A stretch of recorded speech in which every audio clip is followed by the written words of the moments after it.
It's 1:30, so I think we'll get going. Good to see you all this evening. And for those I haven't met before, my name is Barry Bland. I'm a doctor, I specialize in anesthetics, and got interested in nutrition through one way or another, mostly via my wife.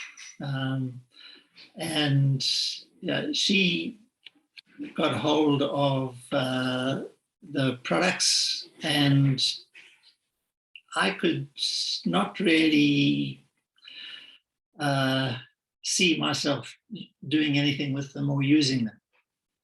But what happened was I got hepatitis, and Pat, my wife, insisted that I take a whole range of things, and I could feel the difference, and that's what changed my mind. And I was then more prepared to have a look and see just what was going on, and if this would fit into my understanding of the body and how it worked and all that sort of thing. And I must admit, I was educated in a large number of ways, and still being educated. I think very fortunate being involved with a company like Neolife, because they have a very strong research and development program. And over the 60 odd years that the company's been in progress, there have been many world firsts, and certainly at the forefront of nutritional research and just where that can go. So I was able to get my questions answered in credible ways that fitted my understanding of the physiology of the body. And I think that was what was very important for me to find that. And it's just continued and continued. And as I say, it's a situation where still learning. And it really has been a long journey, over 30 years now. And it's been a real benefit personally, within our family and with many, many other people that I've chatted to one way or another about good nutrition. So I think I'm convinced about the use of supplementation. And this evening, as we talk about the gut, the gastrointestinal tract, however you want to call it, I'm going to mainly talk about a healthy gut, because that's what we all aspire to. And often, if your gut is healthy, a lot of the conditions that you are affected by disappear. So I'm going to be talking more about the healthy gut, and then we can maybe look at some of the conditions and that sort of thing. So there are a large number of conditions associated with an unhealthy gut. So things like irritable bowel syndrome, gastric reflux, diverticular disease, obviously things like cancer and diarrhea, constipation, all of those, bloating, all of those can affect us. And I think we all know that when our gut is not healthy or is struggling in one way or another, we are struggling and we don't feel very comfortable. And I just find that by looking at some fairly simple processes, you can make a real difference. And what has been very interesting, particularly over the last probably 5, maybe 10 years, when they've started to look at just what the microbiome is doing and what it can affect and how it affects things, we start to see that, you know, things that you would not really associate with the gastrointestinal tract, things like autism, that a change in how the bowel is, its health, can change the outworking of things like autism, depression. So, you know, it really does appear to have a very strong influence on all of our bodies, which is not too surprising when you think about it, that you actually need what is going on in the gut to be really the best it possibly can. So I'm going to just go through what is the gastrointestinal tract. So I'm going to share my screen, and I want you to just have a look at these various things, and we can do that. So this is the just a schematic of the gastrointestinal tract. It starts, in fact, at your lips. We often don't think about that, but in fact it does. And your whole digestion actually starts within your oral cavity, this little thing right up at the top here that it's shown there. And your digestion starts there. The teeth grind up the food into smaller particles. The saliva that you secrete from your various glands start the digestion of the foods that you are putting into it. And of course, it goes down this esophagus here through behind the liver into the stomach. And this is where that, I suppose, the first strong bit of digestion starts to happen, because there's a very strong acid in the stomach, and hydrochloric acid, and it starts to break down the foodstuffs so that it can then be absorbed. Now, we often think about the liver as being separate from the gastrointestinal tract, but in fact, it's attached to the gastrointestinal tract through the gallbladder. So the gallbladder is attached to the liver. It sits here under the liver, and it has a duct, a bile duct. And that bile duct runs through and into this curved bit of the bowel. And it is joined from a duct from the pancreas. So all of those are part of the structure of the gastrointestinal tract, but they are very important because they provide all sorts of things that allow the digestion of your food to occur. So then that goes into this whole wormy squiggly bit down here, which is small bowel. And of course, that goes all the way around and it enters into this part of the large bowel. As you can see, it really is different in size, but it goes from here, all the way across the belly, down the other side, and then of course out through the rectum and anus. So your gastrointestinal tract is about 30 feet long. Now, I'm about just a little over 6 foot, and I've got 30 feet of bowel in me. So you can understand that it does go up and down and sideways and every which way. So in order to fit. So your food, when it comes in, that's the route it has to take. And there are all sorts of specialized things that happen all the way down. And different nutrients are absorbed from different sites within this whole length of small bowel. And then, of course, it goes into the large bowel, and often that is where a lot of fluid changes place. And the thing is, particularly if you're suffering with diarrhea or something like that, what happens is it goes through here quite quickly and the fluid isn't absorbed. and it obviously ends up with diarrhea. If it's constipation, then more fluid is absorbed and the stool then becomes very dry. And so it's more difficult to move. Now, the bowel is that long, hollow tube.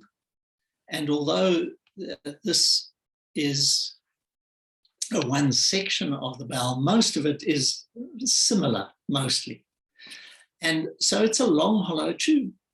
And that what's inside this tube is not really in you. It's still on the outside of you, because that tube starts here, goes to the other end. And if you held it out in a long line and looked down, you would see daylight at the other end.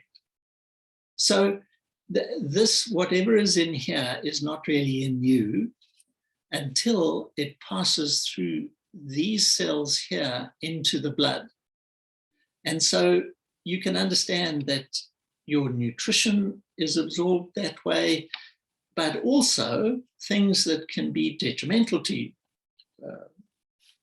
toxins and various things that are in the food, might be in the food, or are unintentionally in the food, end up by you absorbing them, and of course potentially being poisoned by them. So this is the structure, and it's important to understand it, because it's muscular, it's a muscle tube. You see this outer ring here is muscles that are actually running along the length of the tube. And then we come to this layer where it's muscle again, but those muscles are running round the tube. And so it allows this tube to squeeze and move things along. So your food gets moved along by a process called peristalsis. It's just that consecutive movement, contraction of the muscles as it goes down.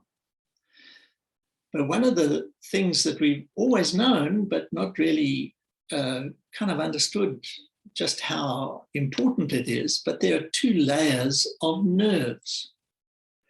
Very intensive concentration of nerves right up here in the top, in that line, and then in this line. And though there are more nerve cells in those two layers of the gut than there are in your brain and all the nerves that go throughout the body. And that is partly why they are saying that your gut is like your second brain, because it has such a large number of nerve cells in it. And of course, it does communicate. And it communicates with your body, but your brain as well. So this is, that's the outer structure. Then the inner structure are these, you can see how convoluted the edges of the inner bowel is. And that is designed to increase the surface area. You can understand that if you just have a round circle, it has a certain surface area. But as soon as you fold it like this, it increases the surface area dramatically. And the amount of absorptive surface in the bowel like that is something like, at one stage they used to say it was probably about a tennis court. So you can imagine that just being laid out and all of your food being put on it and the nutrients from that food being absorbed. That's what this layer is. That's where the nutrients are absorbed through into the blood vessels and other vessels like lymph channels are also here, particularly to carry things like fats. So this is an amazing system that allows the body to eat food, which is quite whole sometimes. We tend to break it up a little, and then all the digestive juices then start to act on it. and make it so that those very small particles can now go across these bits and pieces. I'll just show you one other cross-section that we have here. And this is the same thing, really, that whole cross-section of a bowel. And this is just a little bit more an understanding of just how extended that surface is. And that allows the absorption of so many different things as they go across there. So, and of course, the nutrients are in this section, and then they cross this one cell into the blood vessels. And from the blood, all of those nutrients go to the liver first. Doesn't go anywhere else, goes to the liver first. And so understand that there is a huge interface between what is in the bowel lumen, in the whole, in the space within the tube, and your body, very, very close through into the blood. And you know what is sometimes in that area. And it's not very beneficial to you if those things got in there, got into the blood. So your immune system is fighting constantly at this level, right here, and is making sure that the stuff that is on the outside, on the inside of the lumen, in the hole, is not actually getting through and into the blood. If your immune system is not functioning correctly, you're in trouble. And if these cells here are damaged in any way, you're in trouble. And so you can see that really the slightest things can make a major difference to how you're feeling. And that's, you know, how often is it that if our belly is not feeling happy, we are fatigued, we don't want to do anything, we are depressed even. And so these whole processes are really designed so that we can absorb those nutrients and still be protected from the things that are coming at us so greatly. So that's the whole idea behind having well, I'm trying to get across the idea of just what the gastrointestinal tract is. Because if you can understand that we need to keep that healthy, then you can understand all perhaps of the things that I'm going to say as well. It's not just, oh, well, take this, don't worry about why. If you know why, you'll often maintain and stay on things. So good health, good bowel health really means you should be looking at the right sorts of foods and the combinations of foods. So we need protein, we need carbohydrates, we need fats. We need all those. That's what our body is made up of. And some of those are essential in that we cannot get them in, but some of them we can make. But on the whole, we need a combination of those. And then the sorts of foods that we choose within those three groups really, in the natural state, would have all of our vitamins and minerals incorporated in them. But unfortunately, because of the way that our food is processed, we will often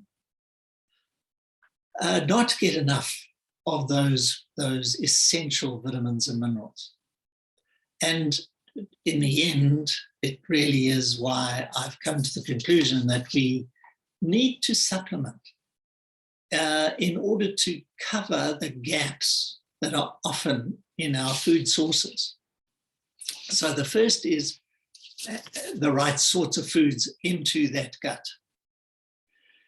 The next thing about it is, as you saw, the bowel is a muscle tube, and it responds to stretch.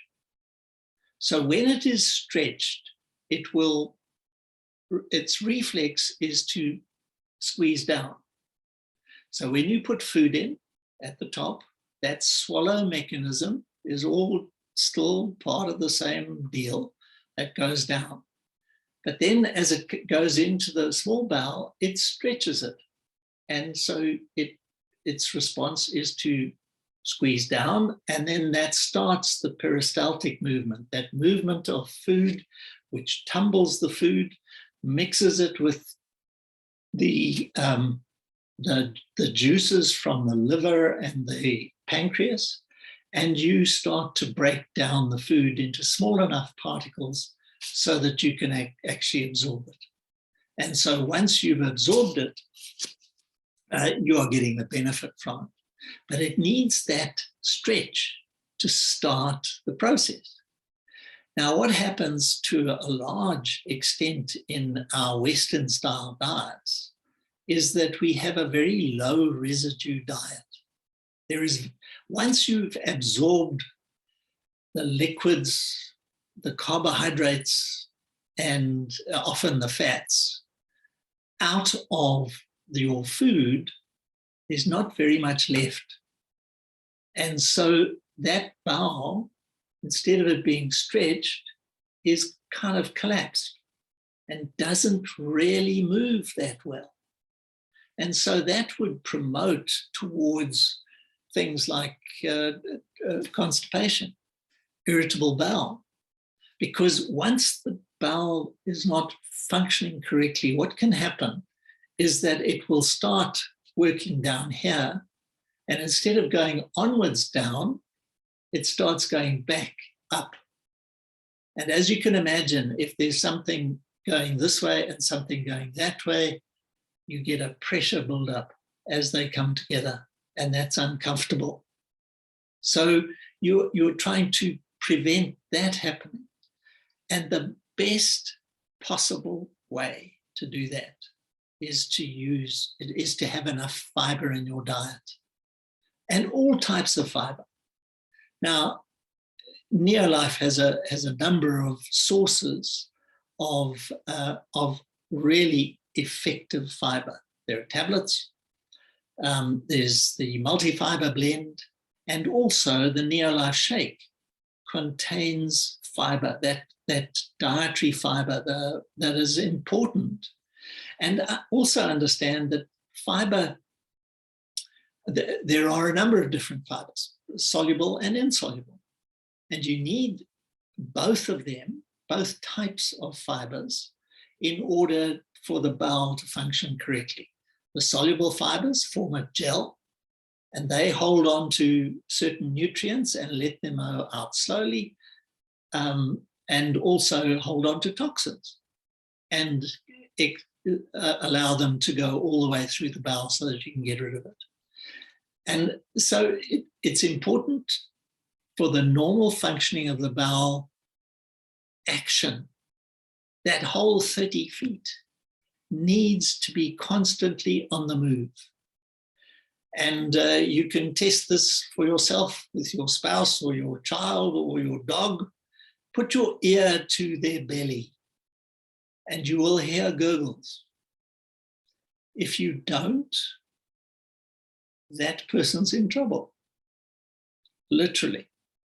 So make sure that whatever food that you're having is adding that fiber, But really, you can ensure you're getting enough fiber by using either the Neolife Shake or the multi-fiber blend or the tablets.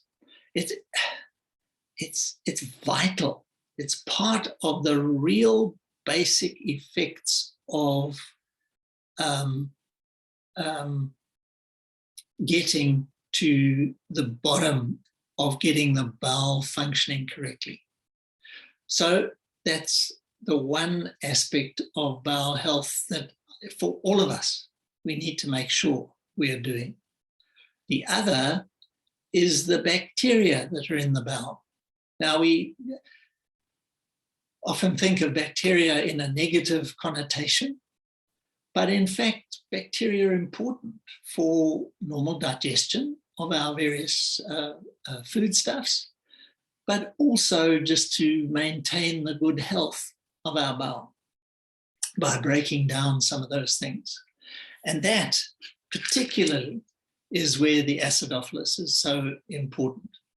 And that acidophilus contains a whole bunch of the lactobacilli, and there's a large number. I mean, there are 5 billion lactobacilli in that little tablet that come, well, it's a little capsule. But that's not all. It has the gel guard, which is vital to prevent the sterilization of those bacteria as it goes through the acid of the stomach. That gel guard, it will allow it to pass through the stomach, which is where pretty well the acid is partly designed to prevent pathogens coming in. But then you do want some to get through because you want the good stuff to be there. And that is what the gel guard does with our acidophilus. And one of those little tablets is equivalent to the amount of good bacteria that you should be able to get from 10 servings of raw yogurt. So you understand that what you're getting is some very good stuff going through and allowing the bowel to get the right sort of bugs to be as healthy as possible, so that you are not allowing other things to come in. There are hundreds of different bacteria and parasites that can live in the bowel, but you want to make sure that you've got predominantly the right ones. And the acidophilus is going to provide a large number of those that will help to prevent those other things from overgrowing. And that's one of the major problems with having a course of antibiotics. Because when you take a course of antibiotics, because you've got a pussy fingernail, and it works, but it kills all of the bugs in your bowel, all of the bacteria. Doesn't kill the viruses, doesn't kill the parasites, doesn't kill the fungi. And so when you've got rid of all of the bacteria in the bowel, there is no competition against those other things. And that's one of the reasons why Candida can become a real problem in people who have serial antibiotics, because it kills all the bugs, there's no competition, and the fungi grow and create an issue for you. So that's where acidophilus can make such a difference for you. If you do need an antibiotic, I mean, if I had a lung infection, I would take an antibiotic because I wanted to get rid of it. But I would also take the acidophilus to make sure that my bowel is recolonized with the right sort of bugs on an ongoing basis. And it's important. So one of the things, so if your bowel is healthy on the inside with the right bugs, and it's getting enough fiber so that it can function correctly, one of the things that does is it cuts down the transit time of your food through the gut. Now, on average, that would probably be between 10 and 18 hours from the time it passed your lips to the time it hit the porcelain. So you're looking for about that amount of time. The things that can govern that: fiber, definitely. Fiber you will see a difference. Acidophilus in people who are struggling with the sort of bacteria that they should have and have not got, when they go on to acidophilus, just that can make a big difference to things like constipation. And then, of course, water. Fiber needs water. Fiber draws water into it. It's part of what it does. And so that helps to maintain your good bowel health. And the other thing that might well help is exercise. So exercise goes for any organ in the body, I think. You just need to make that part of your healthy lifestyle. So there are all sorts of conditions that have kind of come up more recently as people have started to investigate the microbiome. And it's fascinating. And there's no way that I can, in this short time, talk a whole bunch of things. But as I've already mentioned, depression is affected by your microbiome, and you can make a difference. Diabetes is affected by your microbiome, and you can make a difference. Even things like Alzheimer's and Parkinson's. Interesting study where they looked at the fact that if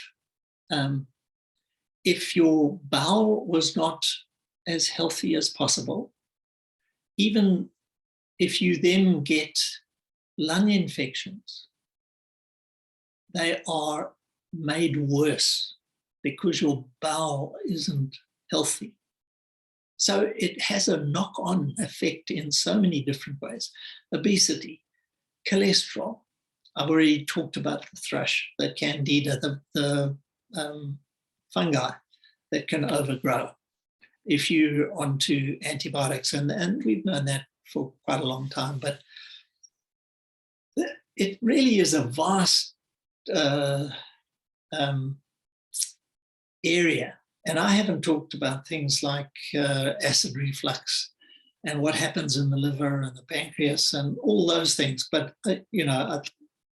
the structure of the bowel is, you can go onto the internet and find a good picture of that, however you look at it. But know that by keeping it well, you are keeping yourself that much better and weller, for want of a better word.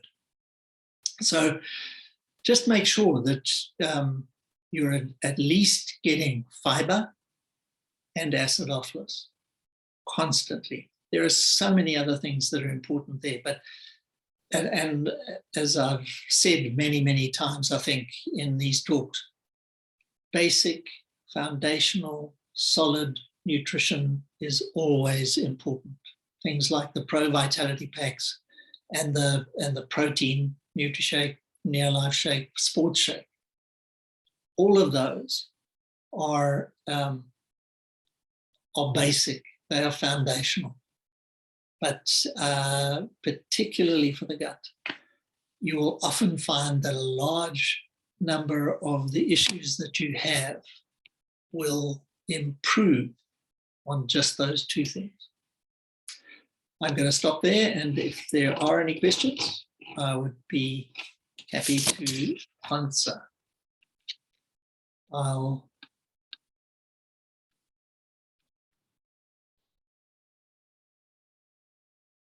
If you want to chat, you can unmute yourself now, I think.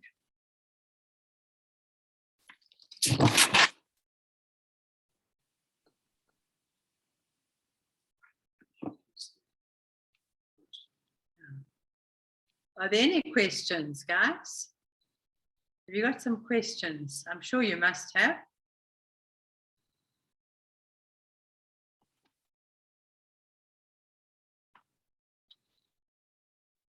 Okay.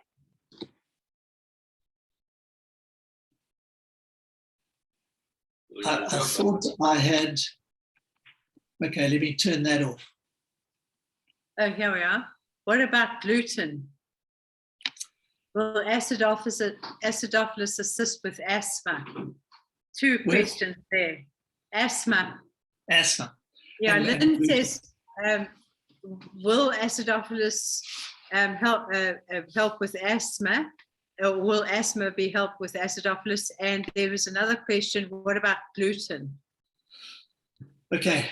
I can't see a direct link with the acidophilus and asthma, other than the fact that just by having a healthy gut, that improves your immune system.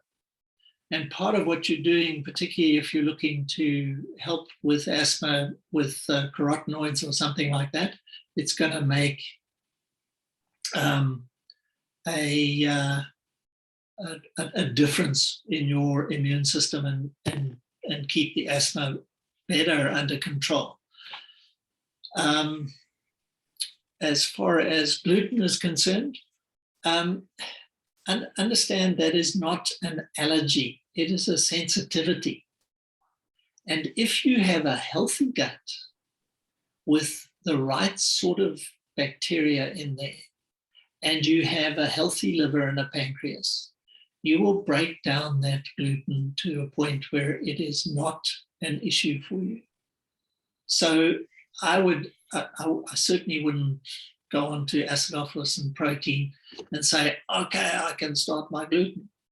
You want everything to get into the best possible shape and then start introducing it in small quantities. Okay.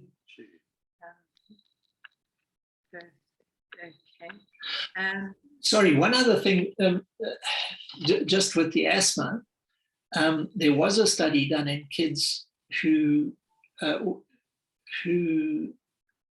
when they started on the acidophilus, had a much lower incidence of upper respiratory tract infections.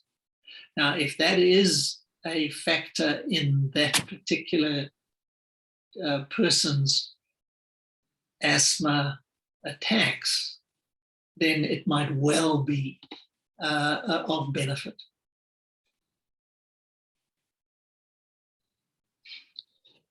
I think that's all the questions, Barry. Thank you. Right. Anybody else for questions?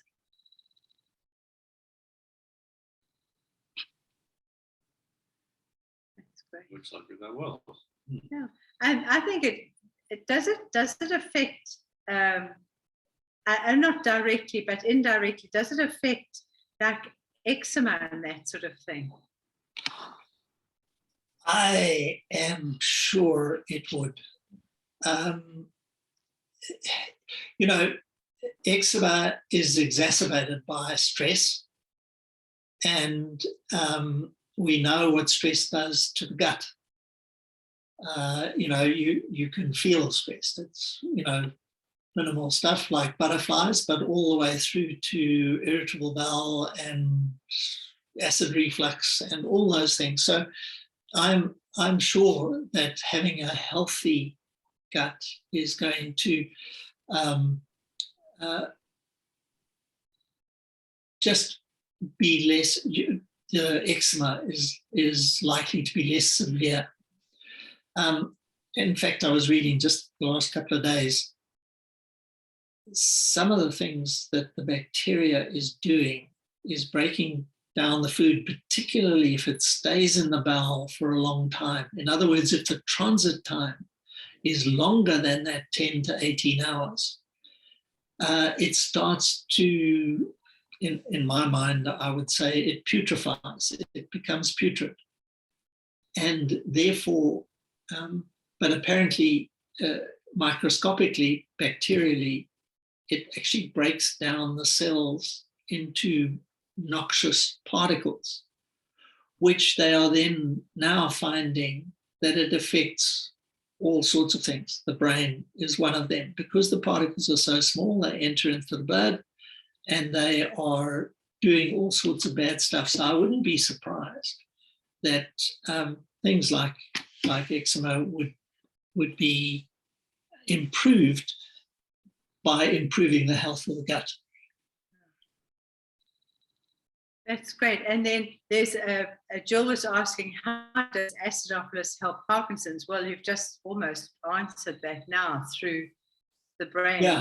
Yeah, that's what they, both with Alzheimer's and Parkinson's, it appears that it might be the breakdown, the products, the metabolites of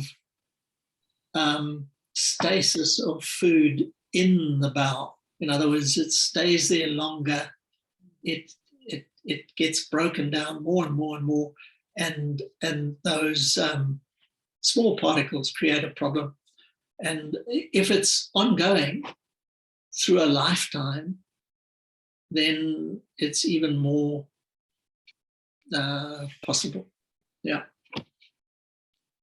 And I suppose with irritable bowel, everything you've said, but do you think the aloe vera drink would help? Yeah, aloe, the Bico, I mean, it's just, yeah, again, I've pulled out probably the two things that for most people there would be a response, a beneficial response. But there are going to be other things that individuals would be able to use and make a difference. And aloe is such a healing thing. I mean, whether it's right up at the top with acid reflux or gastric ulcers, or further down where you've got irritable bowel and other colitis problems, ulcerative colitis, all of those issues, aloe would have a healing effect on. Yeah. That's great. That is good. I don't think there are any other questions coming through, Barry. Okay. That's Thanks, wonderful. Well, thanks for giving us your info and your time. We really appreciate it. I'm sure everybody in the call will agree. And really appreciate your time. Thanks, Barry. Thanks. Once again, thank you. Okay. Okay. Thank you. Thanks so much. Thanks. Bye. Bye, guys.